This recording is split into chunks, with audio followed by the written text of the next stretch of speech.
Society of Product Safety Professionals monthly webinar. I'm going to start by just telling you a little bit about our organization. Society of Product Safety Professionals provides university-level education and training programs for professionals in the product safety field. Our programs are led by the best and most experienced experts in this field. Now, our programs actually have three levels. We have a fundamentals or beginner level, fundamentals of product safety leadership for people new to the field. We have a more advanced program, which we call product safety in practice. And this year, it's going to be focused on crisis management. And we also have a certification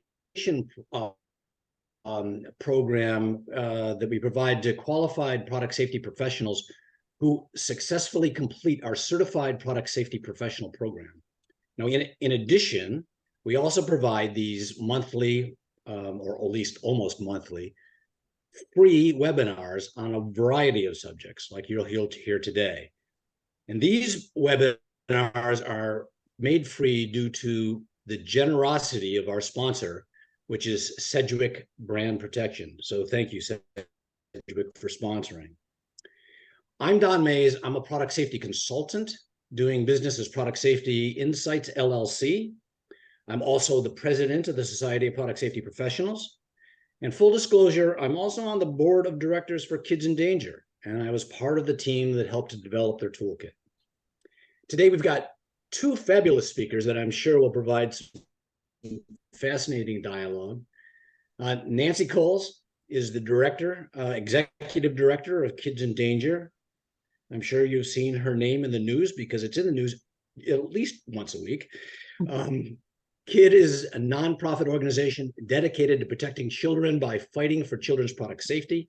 KID's mission is to save lives by enhancing transparency and accountability through safer product development, better education, stronger advocacy. KID runs other programs aside from this design safety toolkit. Their current programs include Safe from the Start, which is an outreach program to parents and caregivers, Teach Early Safety Testing, a program to integrate design safety into undergraduate engineering curriculum. Nancy works with various universities for that. And then the KID Design Safety Toolkit, which you'll hear more about today. Neil Cohen is principal of Neil Cohen Law, LLC. Neil provides strategic guidance to companies of all sizes affected by complex government regulations and investigations, with a focus on consumer product safety and related issues. A former CPSC official, Neil has extensive knowledge of the CPSC safety and reporting requirements, and he also understands how the CPSC and its staff really think when investigating a consumer product. Now, Neil was also the father of CPSC's regulatory robot, which helps young companies identify their compliance requirements for market entry. Now, Neil used all of his experience to work with us on the development of the toolkit. And before I forget, this session is being recorded and will be available in the archives of the SPSP website. So let's get started. Nancy, why did KID take on such a major initiative here? Thanks, Don, and thanks for inviting us to this webinar. Kids in Danger, really the genesis of the toolkit, the Design Safety Toolkit, came out of our work over, this is our 25th anniversary year, so, and the interactions we had both with parent entrepreneurs who would call us because they came up with a great idea in the middle of the night. They wanted to make the product. It had helped them. They thought it would help other parents, but really didn't have any background in safety or even the framework to think about what might be safety problems with their product. And we've also, frankly, just seen so many recalls over these years. There's, 1 to 2 recalls a week of children's products. That's been true throughout our 25 years. And many of them are design issues and can be addressed by thinking through some of the interactions consumers will have with the product once it's sold. And then really feeling that this design safety perspective was sometimes missing among are you meeting the standards and regulatory requirements? That was the impetus for our work with universities. And then we thought with the toolkit, we'd be able to reach the people who are actually much more likely and in the process of making children's products, and give them this information to make sure that the products would be as safe as they could be when they enter the market, rather kind of waiting till there has to be a recall. And I'm sure you've seen a lot of unsafe products coming into the marketplace, particularly in the children's area. And Neil, I know that you work with a lot of clients that want to make children's products and bring new products to the market. What are some of their biggest challenges that you see? Thanks, Don. Well, through my work at the CPSC before I went into private practice and now in private practice, I've probably spoken to literally thousands of small businesses and entrepreneurs. And there is actually a dearth of information out there on product safety. And first, of course, at CPSC itself, which styles itself as the nation's leader in product safety. At the time that I was there, I felt that the agency could do a better job of communicating its expectations and its needs to entrepreneurs. And that was the genesis of the regulatory robot, which catalogs every regulation that the CPSC enforces. And that was a big undertaking. And I'm proud to say that since leaving the CPSC, they've further invested in that product. It's really the second most visited site after the recalls link on cpsc.gov, and it's now been translated into 7 languages. That was great, but to Nancy's point, it really only gets you the bare minimum of what you ought to be doing, what you have to do, right? But it doesn't get at the deeper questions of product safety and how to think about and how to think in a design forward fashion. So, when I was at the agency, it was especially with the small, poorly resourced companies who can't afford fancy private attorneys, want to be able to provide them with free resources, because product safety shouldn't be expensive, right? It should be something that's readily accessible. And so when you and Nancy approached me with this idea, I was more than happy to participate, because I really feel like it's a critical complement. And we're going to talk a lot about how it's not just for small entrepreneurs, right? And there's this sort of misconception that that's the case. But even when I was doing the regulatory robot, people approached me and said, all the young associates downtown are going to this program to figure out what the requirements are. And we'll talk about, established companies, established product safety professionals can all learn something from these tools. Yeah. So Nancy, why don't you show us how this tool works? If you can take over the slide presentation. Sure. I'm sorry, I probably should have been going through these as we did, but yeah, we can skip right next. Yeah, there we go. Yeah. Okay. So the KID Design Safety Toolkit, this is the kind of the image you're looking for in terms of if you go online. Just to give you a little more background about KID, Don really covered well, our mission and what we do, but our founding was by parents, 2 University of Chicago professors whose son Danny was killed in what happened to be a recalled portable crib at his childcare home, where the side rail collapsed in such a way for folding that it was able to happen even when in use. And Danny was the 5th child to die in that particular brand of portable crib, but the 12th child to die overall, because the company had sold the patent for the design of that side rail to other companies. To date, we know of about 20 children who died just in that one product, just that one product, that one design hazard of a side rail that, in actual use could collapse as it was supposed to for folding, but obviously that was not intended. The standard now for portable cribs and play yards is much stronger and will prohibit that kind of incident from happening for products that meet the standard. But again, it's one of those lessons that we had wished the designers of that particular product had, used it more with children, tested it more, thought about real world use. And that's, why we've been working ever since then. A lot of our work is directed towards parents, giving them the tools they need to keep their own children safe, to learn about recalls, to know about safe sleep and other issues.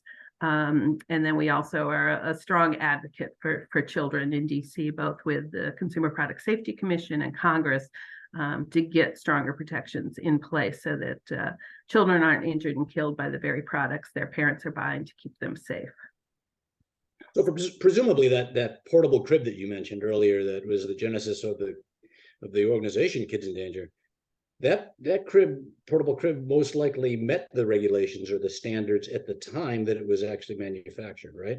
And so, well, interestingly, there was not a play yard standard at the time or a portable crib standard at the time, but it was a licensed product, and part of its licensing agreement required it to be tested.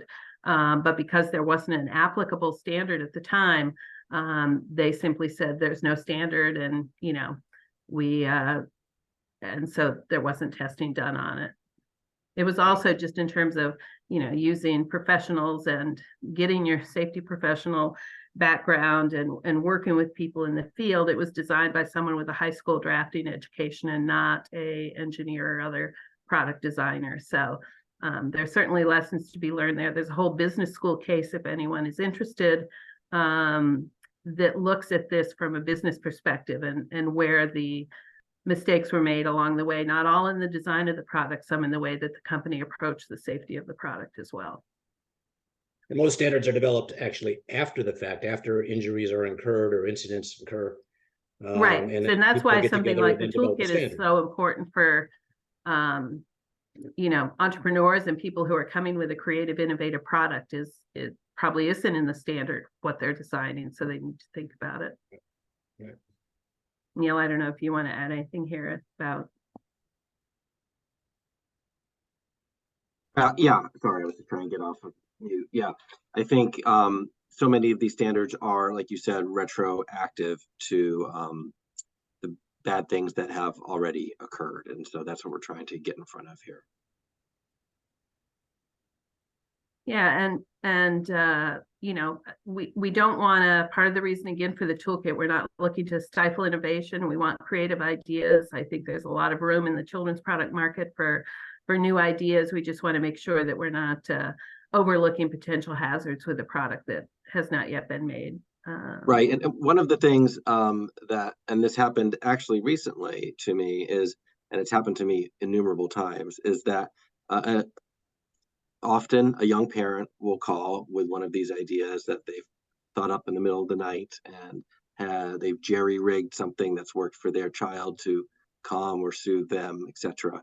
And now they think that this is the next big thing. And maybe it is, maybe it isn't. But, one of the things that I've cautioned people to think is you may not be the first person to have had this idea, and there may be a reason why this idea has not been placed into the market. And when we talk about some of those ideas, and recently had one of these people contact me and was able to refer them to the KID Toolkit to really get them thinking in a deeper way than they've been thinking. They were, so that was very satisfying after all the volunteer hours we put into this to see that really play out. But like Nancy said, they are good ideas, and there are also ideas that may not be great, or ideas where you really want to steer someone towards maybe a less risky area to begin. One of the things that I say is, the nature of entrepreneurship is making mistakes. It's trying and putting yourself out there and failing and learning from those mistakes. But this is not really an area where you want to be learning on the fly, especially when you're talking about children's and juvenile products. So, if you're first time importing, maybe you should be importing dish towels and housewares and learning the importing process that way, and not with a product intended for a child under 4 months of age. Got it. Good point. Yeah, thank you. So Nancy, tell us about why. Go ahead. I'm sorry. No, that's okay. You go ahead. We can keep talking. That's good too. So good slide. I mean, who is it for? So who is this? What's the target audience for the toolkit? When we originally were thinking about this, we were thinking about entrepreneurs, because like I said, over the years, we'll get calls, someone has a great idea, and it might be a great idea. But just like the parents who use the product, they aren't thinking about the possible safety hazards of the product. And, we often see incidents and dangers to children, and even injuries and deaths when they don't use the product as intended. But in many cases, the way they're using it is an intuitive use, and sometimes even what the designer was first thinking about before they realized that that might be hazardous or it didn't meet a standard or something. So just like, parents using a product, manufacturers, designers coming up with a product, they may not think of all the potential safety hazards. But then once we launched the toolkit, we found that small and mid-sized companies were interested in it. Some of them use it for training, just for onboarding new staff members to give them this kind of basic understanding of everything that goes into making products safe for children, or someone who makes a different type of product and isn't used to the designing for children. Because the thing about children, of course, is that however they use, say, a toy or something, has to be safe. We don't regulate play, and so they will definitely put it in their mouth. They will definitely, throw it in some ways. And so all of those things that are just child behavior that the designer might not have been thinking about need to be addressed. Whereas if you're making maybe an adult product or something else, you don't have to think about it in that same way. You can be more directive in how the product's used. Great. So our real thing is not to replace anything that's already out there. Groups like this one, the work that you do with clients or for your company, the standard setting process, even the regulations and things that KID has been trying to get into place. It's really to just make safety part of the design process, so that right from the very beginning, when you have the first idea, it's written on a napkin, you're thinking about what do I need to do to see how this will be used, think about possible safety hazards, and integrate that right from the start. One, it's going to result in a much safer product, obviously, but it's also going to be cheaper in the long run. Certainly cheaper than a recall, but even cheaper than finding it later in the process where you have to retrofit the materials you're using or the frame or form that you're using to design the product on. So we really think that using this, whatever level people are, will just help kind of keep those questions in mind throughout the process of designing a product. Yeah, I think that not just recalls that people have to worry about, but also probably product liability lawsuits or class action lawsuits from products that can potentially injure you or injure their child. Right, Neil? You would know this. Yes, I would be familiar with those topics and some other. One of the things that I think is interesting about the toolkit. We actually have a question about sort of misuse and abuse, right, when identifying areas about safety. And this is always a challenging point and often a point of contention between folks from the manufacturing side of the house and those from the advocacy side of the product safety world. And what the toolkit does is it does try to provide, like it sounds like, tools, actual things that you can implement in your process. Absolutely. And then I would say throughout it, there's also sort of a softer set of skills that are in there about how do you think not just about the product, but who's using the product, how they're using the product, what sort of behavior, what sort of environment they're using the product in. When you're a designer, by your nature, you're an engineer, you're focused on the product, right? And all the cool things your product can do.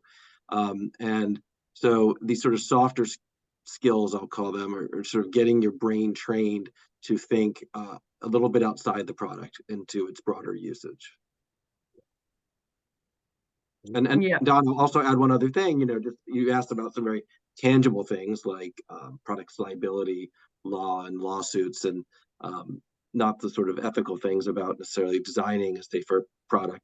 One of the things that a lot of entrepreneurs haven't thought about, and it's like for a lot of people pretty boring, but like insurance, like this is like a practical tip that I try to give all the time, and I've given in some of the sections that Nancy and I talk, which is a company or entrepreneur might think this is the next big thing, but if it's a product for children, it's actually quite hard to find insurance. And so oftentimes I will encourage them to reach out to a specialty broker earlier on in the process before they go down this road of investing their retirement savings and all these their own time and energy before the entire product, the entire idea doesn't even get to ground. So there are some, I try to give some of the more pragmatic businessy side items into this broader discussion as well in Yeah. our discussions.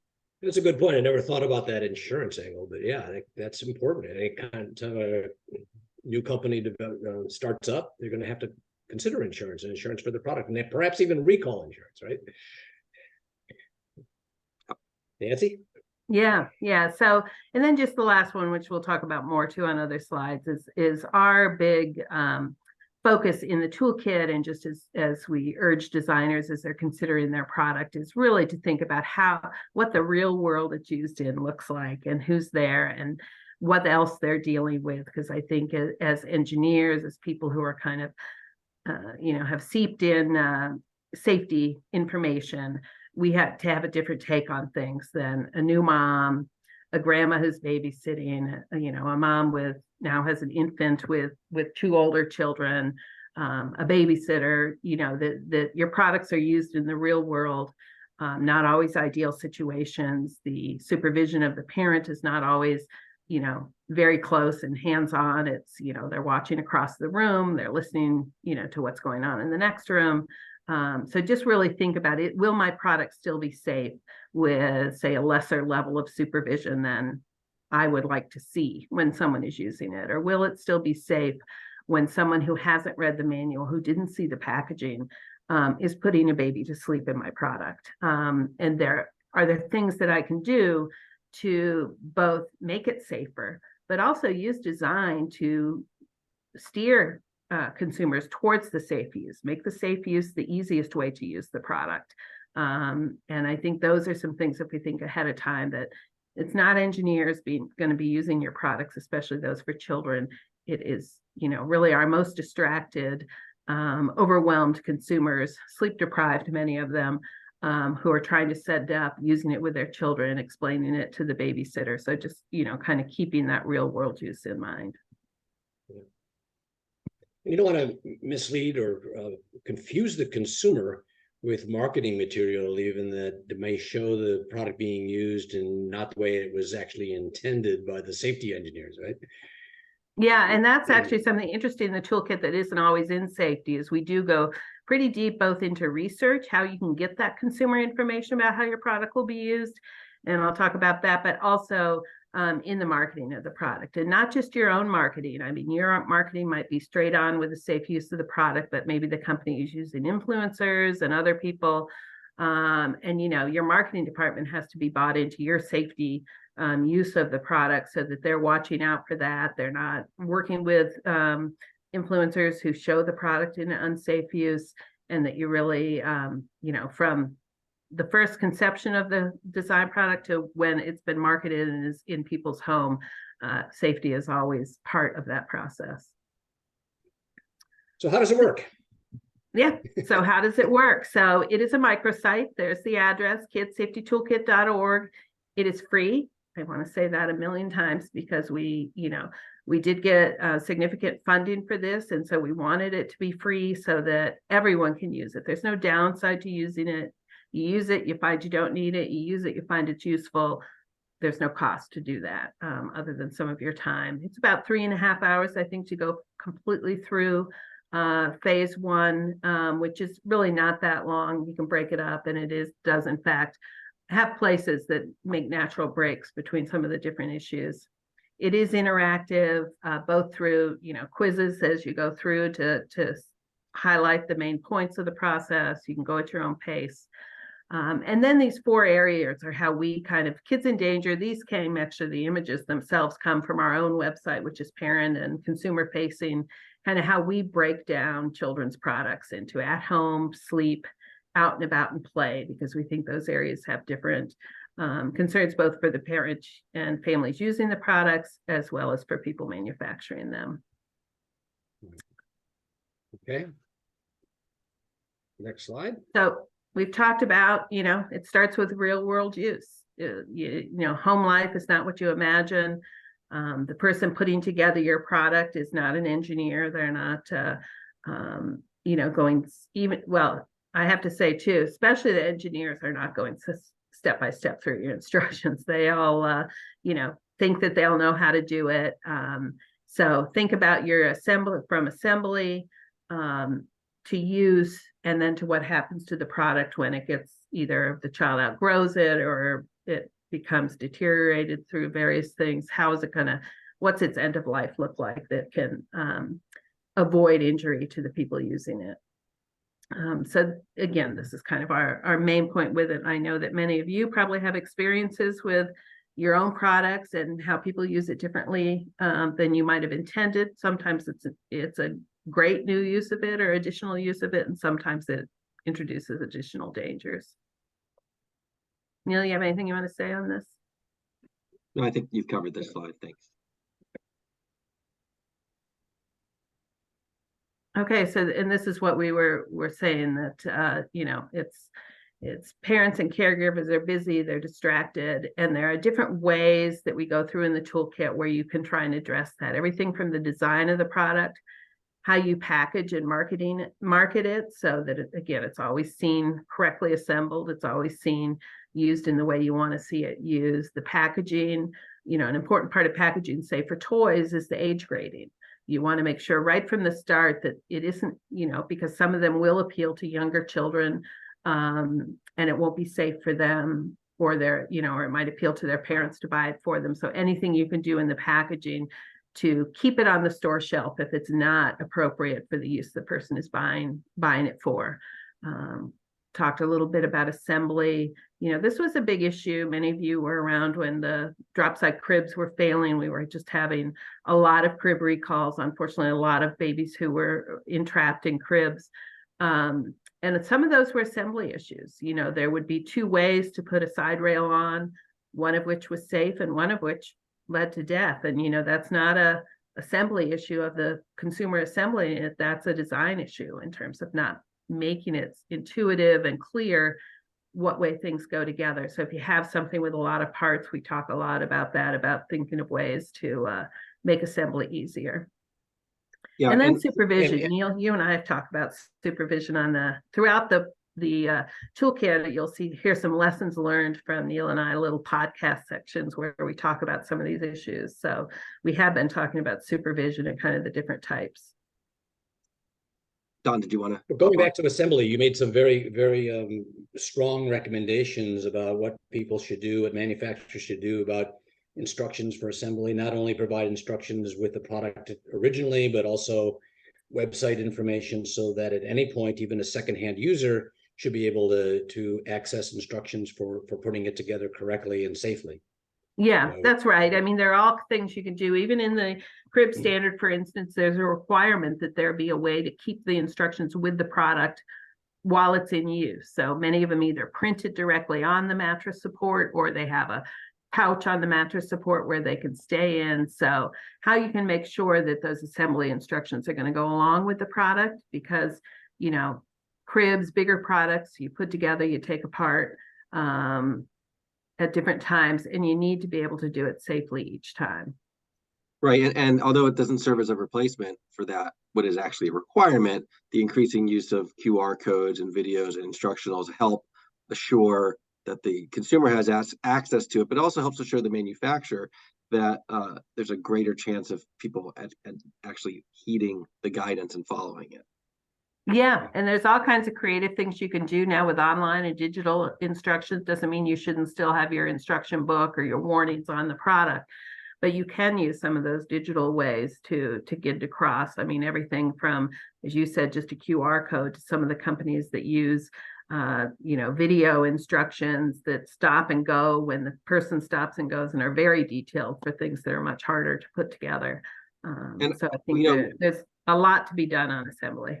You know, I don't know everyone who's on this call, and I suspect that there's certainly a number of folks from established juvenile product manufacturers. And one of the areas that I found maybe a little challenging in the toolkit for entrepreneurs is the idea of doing studies, right? User studies before doing it. That's it's hard. It's not free, but we talk about it. We have experts talk about it and try to impress upon entrepreneurs the importance of observation of non-related sibling, you know, non-family members evaluating and serving as a critical board for your product. But for those companies for those folks who work in established companies, there's some really good free information in here just about design and user studies and things of that nature that established companies can more easily implement and ought to. And I think that's one of the nice learnings that comes out of it. Yeah, and even ways to do research on different budgets from, Yes. And even if you have a budget, but you just starting somewhere, you just design it, talk to friends and families with kids, have them, watch children play with a similar product. If your product isn't designed or in the market yet, watch how children play generally. I mean, really to get as much information as possible that goes into the design and of both your product, the packaging, assembly. Mm-hmm. All right. Do you want to talk a minute about supervision? I think that's an interesting point in there, just kind of the different levels of supervision, Neil, that we talked about. Yes, we do. And it is interesting when we talk about, everything from hands-on supervision to eyes-on supervision to sort of ears-on supervision and a few other iterations, and trying to really impress upon designers what's a reasonable expectation for the type of supervision that a product may have. And also we also touch upon and I think we draw on the example of bath seats a number of times because it's such a salient and dangerous example of supervision and also a false sense of security and what a product might afford a parent to think that they can step away in an otherwise vulnerable situation. Yeah, it's a great example of that. Is almost by the safer that product was made, it actually didn't decrease the number of injuries and deaths in it, because it again led parents to believe the child was fully supported in it, or even in making a split-second decision because they hear a child in the other room yell. If the child's just sitting loose in the tub, you might grab them up and run with them. But if they seem to be intent, then you're going to not take the time to get them out and run. And, sometimes those seconds turn into longer than the parent expects. And so, especially around water or things we really, would obviously recommend kind of hands-on or close enough to touch supervision. And I think another example we talked about, Nancy, was, in a design attribute about supervision, like if you were to put a child in a room with some sort of entertainment center, right, and that entertainment center just ran, let's say, a lithium-ion battery in perpetuity, right? Like that's not what we're trying. I don't think that's what the product is trying to facilitate, and certainly that's not parenting and supervision that anyone would think is reasonable. So even designing things that they have to be resettable by either the child or the caregiver, periodically, so that the child can't be left alone and unattended for unacceptable amounts of time. Well, relying on a caregiver to ensure that your product is safe is just a big mistake, because we know how people have to use the bathroom. People go into the kitchen to do some cooking. They momentarily allow the children to remain unsupervised, thinking that nothing will happen. And yet, well, very often your bath seat example is perfect, Neil. People will walk away just for a second and answer the telephone and come back and found that there have been many cases where parents have come back and found that their baby had drowned in the bathtub. And so you cannot rely on that to make sure your product is safe. You have to think about that through the product design. Yeah, and it's really a combination, obviously, of the product, the design, which is what the toolkit's about, but also the other work of KID, the work that we do educating parents and caregivers so that they understand the limitations of products. So the only place, we tell parents where it is safe to leave a child unattended is that crib, bassinet, play yard, or bedside sleeper that meets the CPSC standard. So, and that's a great reason parents should have a safe crib that hasn't been recalled, because sometimes you do just need to lay a child down. You need to step away to do something, if only to preserve your mental health, because it's been a really bad day. And that's what a safe product like a crib provides, in addition to a safe sleep environment, is someplace in the house that's completely safe to leave a very young child that we otherwise would not leave alone. to step out of the room, close the door, take a deep breath, answer the door, whatever it is you have to do. I think that woman in your picture here is having a very bad day. Look at that laundry. Yeah, she's she just needs to teach the kids to fold it, I think, is what she needs to do next. Slide. Yeah. For some reason now suddenly it might be, oh, there we go. And this is, Don, this is something you've kind of talked about a lot. I think those of you in, who've been through programs or think about safety a lot know this well, the design safety hierarchy. To, the best thing to do, the most effective is to eliminate the hazard through design. Sometimes though you have to guard or warn. And this is something we have a whole, narrated PowerPoint about this in the toolkit to kind of give examples and more information to designers to think how to apply this to their own product.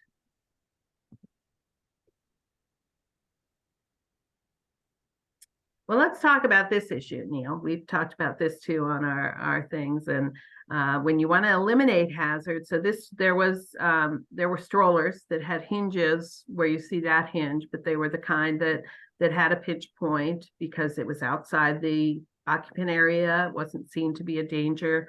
But then we had a number of children who were injured on different brands of strollers.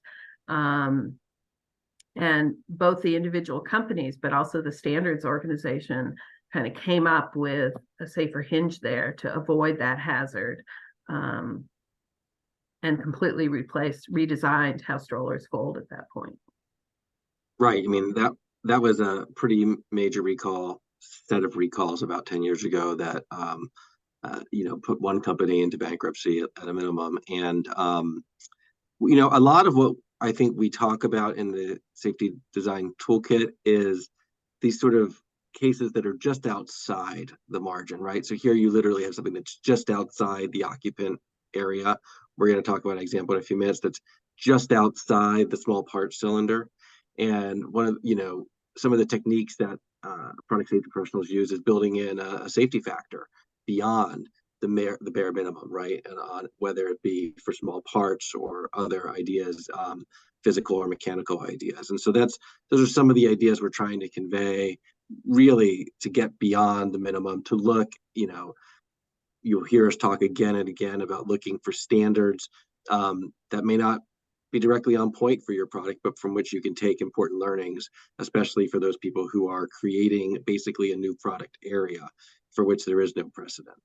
So this was an iterative example where you had the pinch points, then you had the recall where we don't have a picture of it here, where the pinch points were zippered over. That was the recall remedy, and eventually redesigning them out, which is the whole point of the design aspect of the toolkit. Right. It also shows kind of why, spending time watching people use a product like yours or your product, because, when I first heard of this, I thought back to when my own children were stroller age, and you have one in the stroller and one out of the stroller, and you would often tell the older child, put your hand there, right? Not right on the hinge, but, hold on to the stroller so you knew where they were. So it was foreseeable, but just so rare at the time that they hadn't really thought through it. And that's why the time to really think through and watch people using similar products and think, what could possibly go wrong?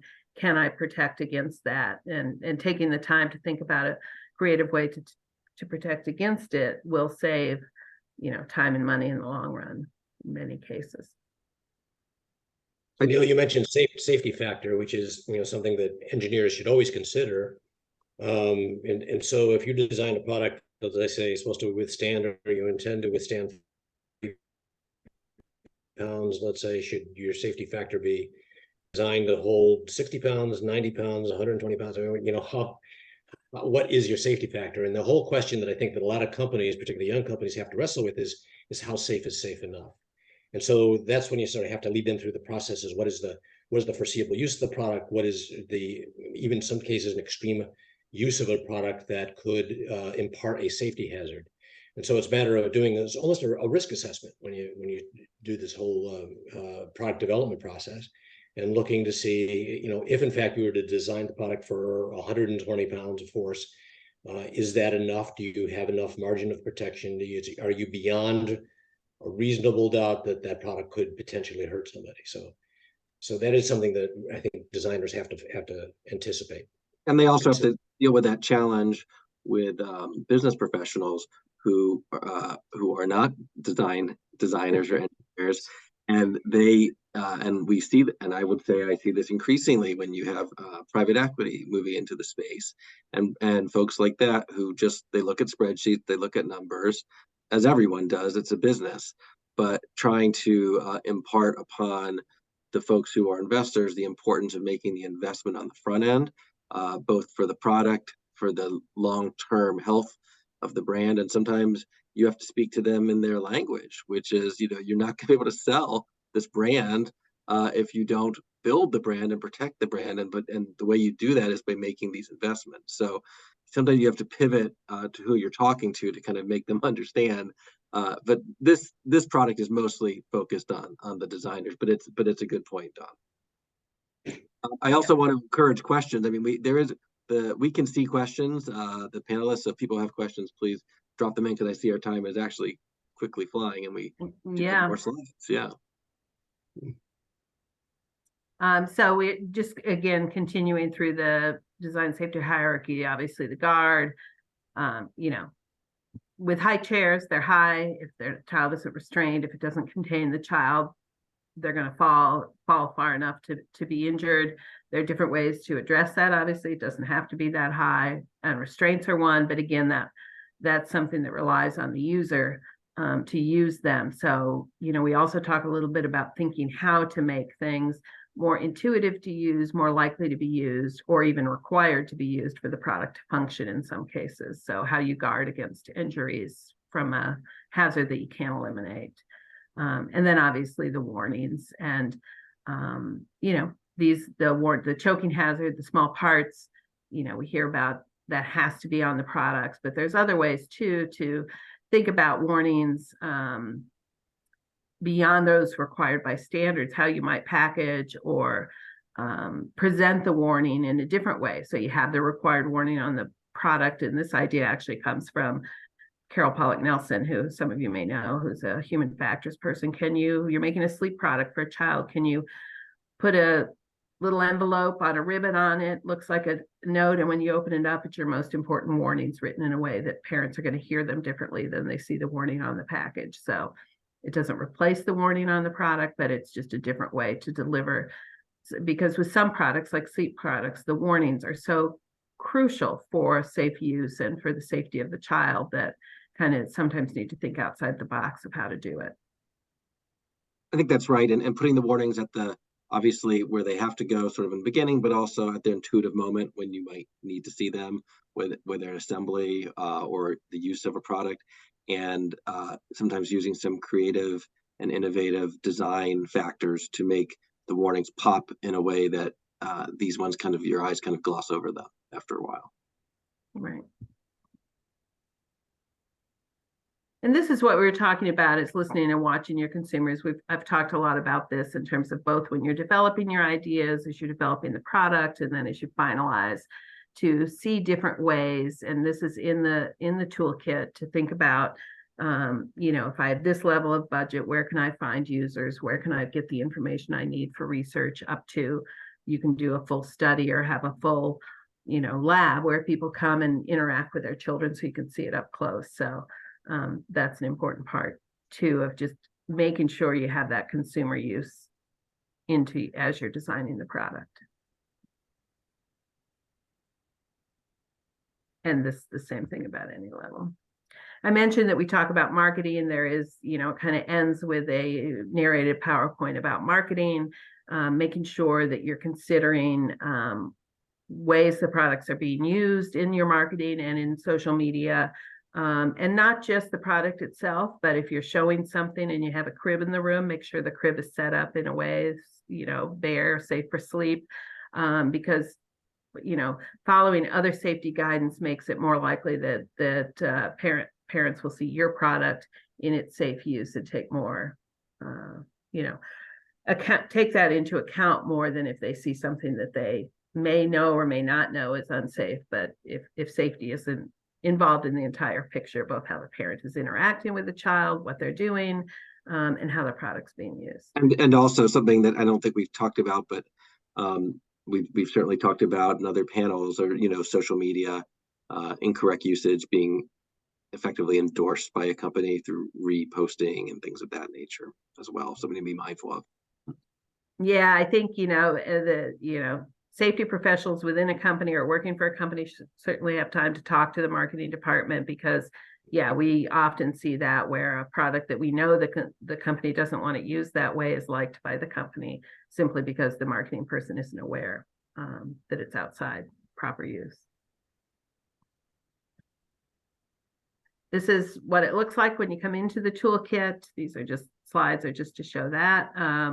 So these are some of the sections in the first modules that we already have out there. And you will see we have a lot of handouts and things that you can print, resources once you finish the toolkit, including in the middle there, that's the explanation of a small tool that we have both 3D printing material or instructions for, as well as ways to use it that include, puts together several different gauges, everything from choking to probes for fingertips and other entrapment issues. It's sort of the best. It's sort of like the best of album of product safety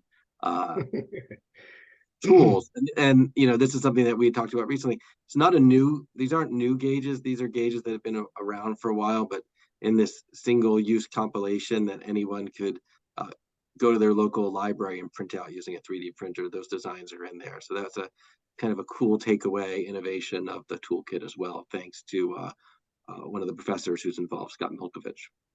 Yeah, Scott Milkovich was the inventor of this, and it's sort of like the Swiss Army knife of tool testing or kit testing, right? Yeah, and if you're coming from a bigger company, you probably have all these gauges, but for someone who's just starting out in product design, this is handy for them to start to think about some of these issues that they're going to have to meet for a standard in some cases, but also if there isn't a standard, there's still going to be a hazard.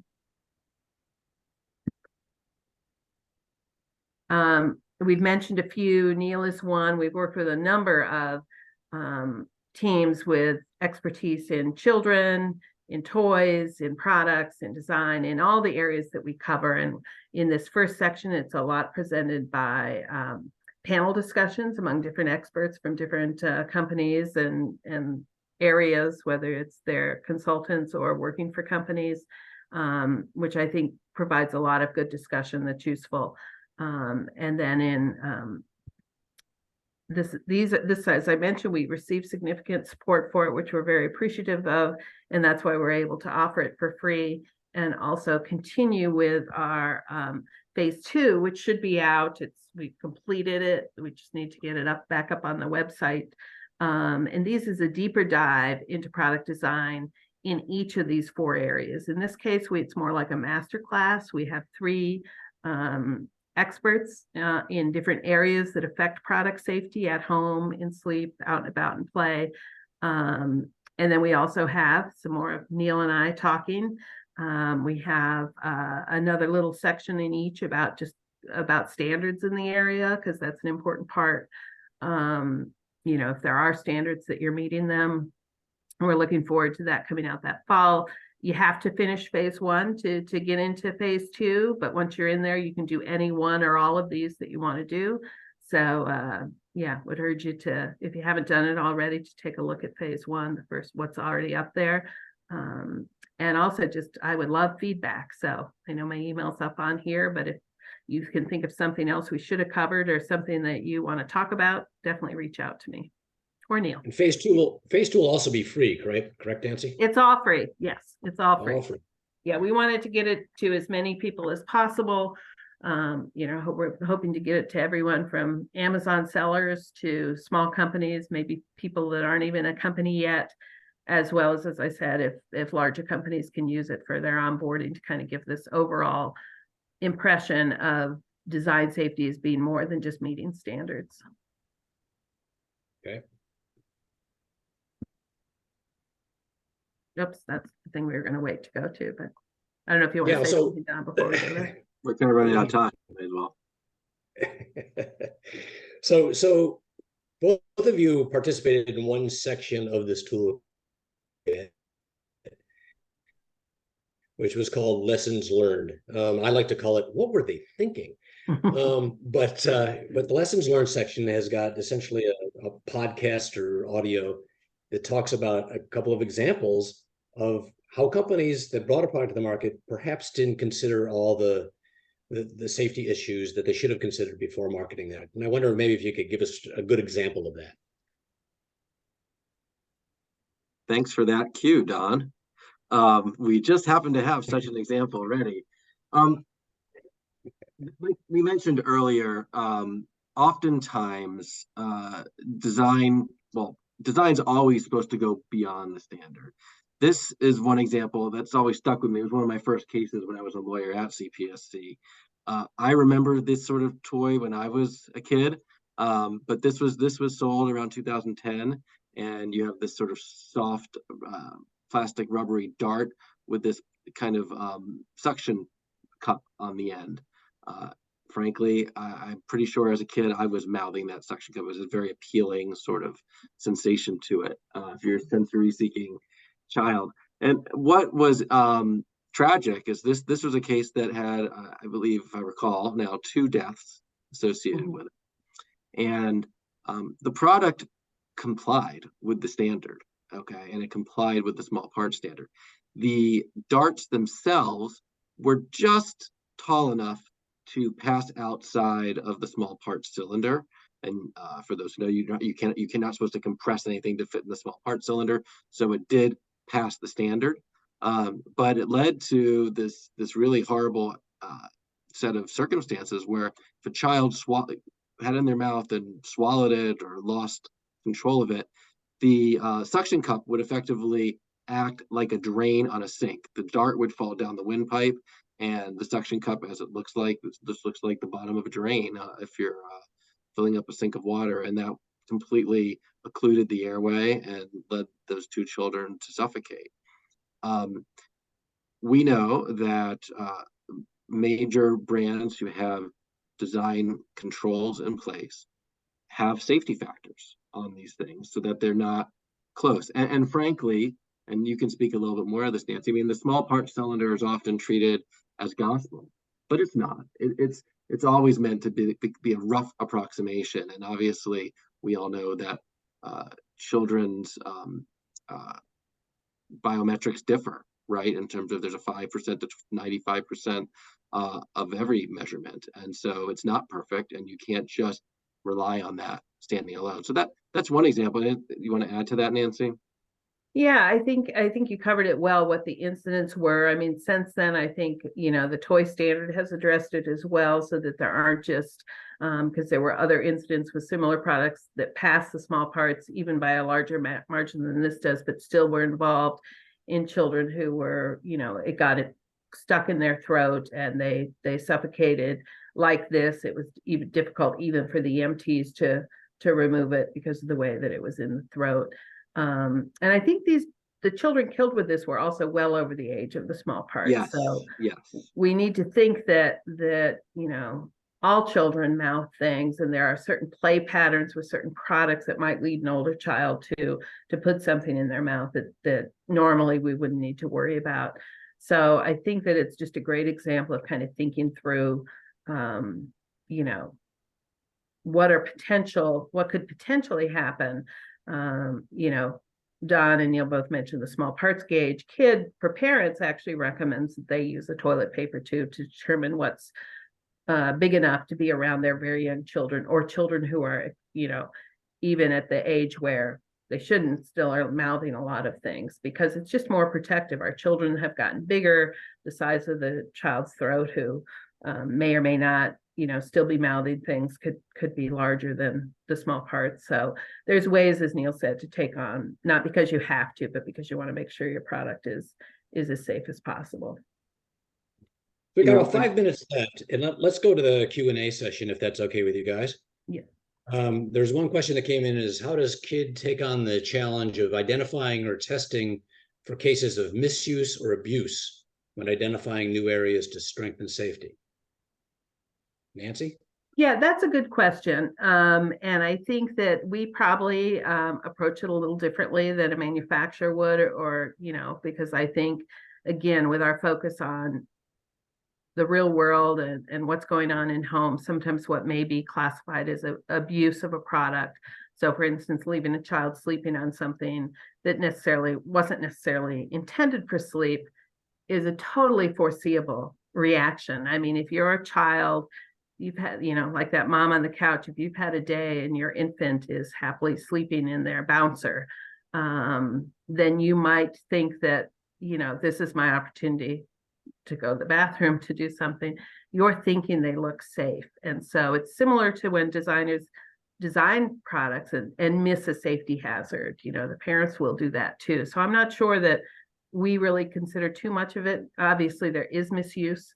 You put the bouncer on the roof of the car or something, or you leave it outside with the dogs in the yard or something. But I think just walking away from a sleeping baby who seems to be in a safe product intended for a baby that age is not necessarily misuse. It's foreseeable use and needs to be addressed in addressing the hazards. And usually you can do that. It doesn't necessarily change the use of the product. It just maybe makes it, if a child of a certain age, once a child gets too big for a product, it's dangerous, like a bassinet, because they can roll up on the side and maybe get their neck stuck or even fall out. Then, go a little beyond what a child would do so that there's time, or make the product small enough so a child that size simply isn't going to fit into it. So as I said, it's probably a little different. Maybe Neil has some thoughts on that too. I mean, Well, I Neil, think, why don't you, because go of ahead, Don. time, why don't you give us 2 quick takeaways that you want the audience to know? Okay, I will, and then I want Neil to too. But my biggest takeaway is this whole idea of looking beyond the standards is the most important part, I think, of the toolkit. The standards are critically important to making a safe product. We assume that well-meaning designers are already doing that, and so this is something additional, that margin of safety, thinking about how it's actually used in the home, that we think is really important. And then just the level of expert advice in it, people like Neil's, other professional in the field, I think are things that people will find very valuable and will continue to think about long after they finish the toolkit, that can help them, moving forward. And it's free. That's great. Well, Neil? and on the free point, and to wrap it up, I mean, before I answer, Don, I mean, I really just have to call out Nancy and the board of KID. I mean, first of all, to come up with the idea and then to actualize it. This is a product that took hundreds of thousands of dollars of professional development time to make this a product that professionals want to use and glean something from. And so getting the sponsorships that Nancy showed was really critical. And I think so a couple of the takeaways is product safety professionals always talk about, oh, go do X and go do Y, as if it's so easy, right? If you're not coming from the space and you're just going to Google it and come up with it on the first or second result. And unfortunately, that's not the case, right? So I think one of the things here is it really provides a really solid base of learning for, and what I'm most happy about is that it's not just for the solopreneurs, the mompreneurs, the dadpreneurs, but it is for people, and we know that companies are using it, and that's a huge endorsement. And knowing, and then I guess the second thing that I think even I have learned from listening to some of the experts from the advocacy side with whom I don't talk to on a daily day is really thinking beyond the product, thinking about the environment, thinking about the user, and making sure to try to get my own clients to think about those same questions when they're designing products and warnings, etc. So I'm very grateful to KID for putting this together, and now for having somewhere else to refer the many entrepreneurs with many ideas, some of which are good and some of which may need some assistance. Okay. Well, Nancy and Neil, thank you very much. Appreciate all of the insight that you provided. And Nancy, if you could advance to the next slide, please. Yep. Or after that, I guess.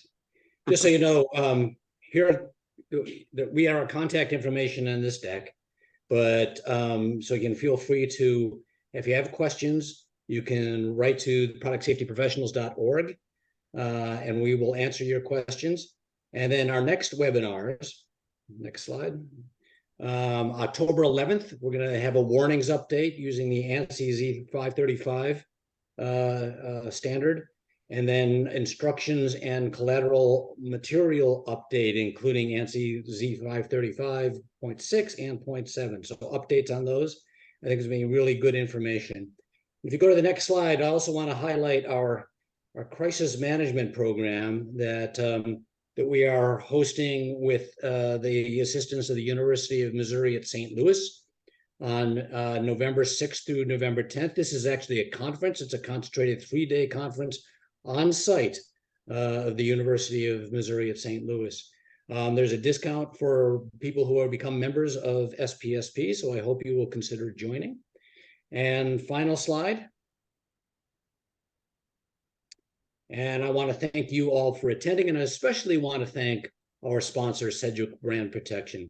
So thank you all very much and have a great afternoon. Thank you. Thank you. Great. Guys, you're terrific. Absolutely terrific. Yeah, we certainly filled the time, which we weren't Oh sure. my God. You had such good information and made such great points all along the way. It was really, really powerful. Hi, I'm going to have to end the webinar because we have Okay. We're out of Okay. time. We'll talk All right, later.